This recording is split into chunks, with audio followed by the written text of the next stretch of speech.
Saudara-saudari yang terkasih, selamat pagi berkah dalam. Sudah kita memberi senyum hari ini, Jumat 7 Januari 2022. Mari kita awali permenungan kita hari ini dengan tanda kemenangan Kristus. Dalam nama Bapa dan Putra dan Roh Kudus.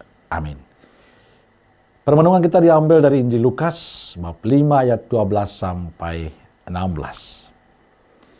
Saudaraku yang terkasih, Yesus selalu terbuka hati untuk siapa saja. Yesus mau menerima siapa saja. Baik itu orang baik ataupun orang yang tidak baik. Baik itu orang sakit, orang yang menderita, bahkan para musuhnya. Ia selalu menerima dengan penuh sukacita. Dan hari ini kita mendengarkan kisah Yesus yang mau menerima mereka yang sakit, mereka yang dikucilkan, mereka yang dijauhkan oleh banyak orang, yakni orang kusta. Kita tahu bahwa banyak orang yang akan menghindar, merasa jijik berhadapan dengan orang-orang yang sakit kusta. Ada pengalaman sebuah komunitas para suster yang sungguh merawat orang-orang sakit kusta. Mereka mengatakan bahwa pada saat mereka mau merawat, banyak orang yang merasa aneh. Banyak orang merasa jijik, bahkan mengingatkan supaya tidak perlu memperhatikan. Tapi mereka punya cinta untuk yang sakit ini. Para suster membawa cinta, membawa kasih, merawat mereka, bahkan mempertaruhkan hidupnya. Saudaraku terkasih, Yesus tetap menerima apapun situasi orang. Apapun keadaan orang, bahkan orang kusta sekalipun. Mereka tetap berharga di mata Yesus. Ketika melihat Yesus, tersungkurlah si kusta dan memohon, "Tuan, jika Tuan mau dapat mentahirkan aku."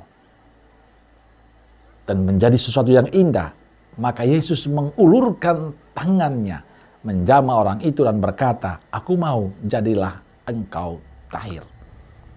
Saudara yang terkasih, sikap terbuka Yesus membuat banyak orang datang dan berserah diri kepada Yesus.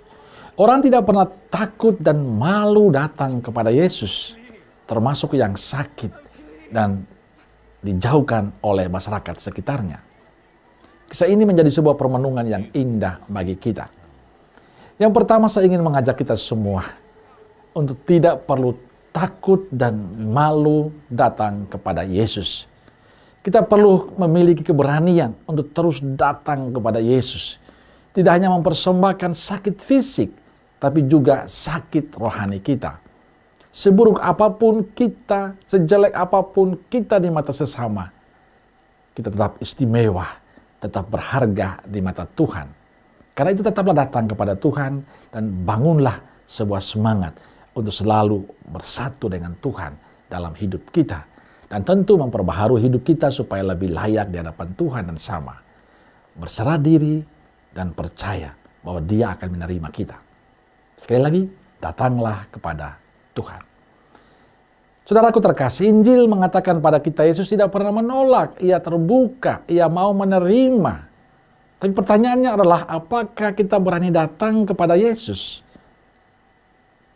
Kita kadang sering mengeluh, seringkali berkeluh kesah tentang kehidupan kita, tentang persoalan dan masalah kita. Tapi kita tidak berani datang kepada Yesus. Kita malu, merasa berdosa, merasa bersalah. Saudaraku, kisah orang kusta yang datang pada Yesus dan berserah diri pada Yesus hendaknya menjadi contoh bagi kita. Tuhan akan selalu menerima, membuka hati untuk kita yang datang kepadanya. Jangan pernah takut untuk datang kepada Yesus. Sepahit apapun hidup kita, sejahat apapun kita. Kalau kita mau, Yesus pasti akan selalu terbuka dan menerima kita. Yang kedua, bila Yesus mau menerima kita yang penuh kerapuan ini, penuh kekurangan ini, maka kita perlu sungguh-sungguh membangun komitmen untuk menjadi lebih baik. Inilah saatnya bagi kita untuk mau menerima siapa saja dengan hati yang terbuka. Yesus saja menerima kita dengan keterbukaan hati.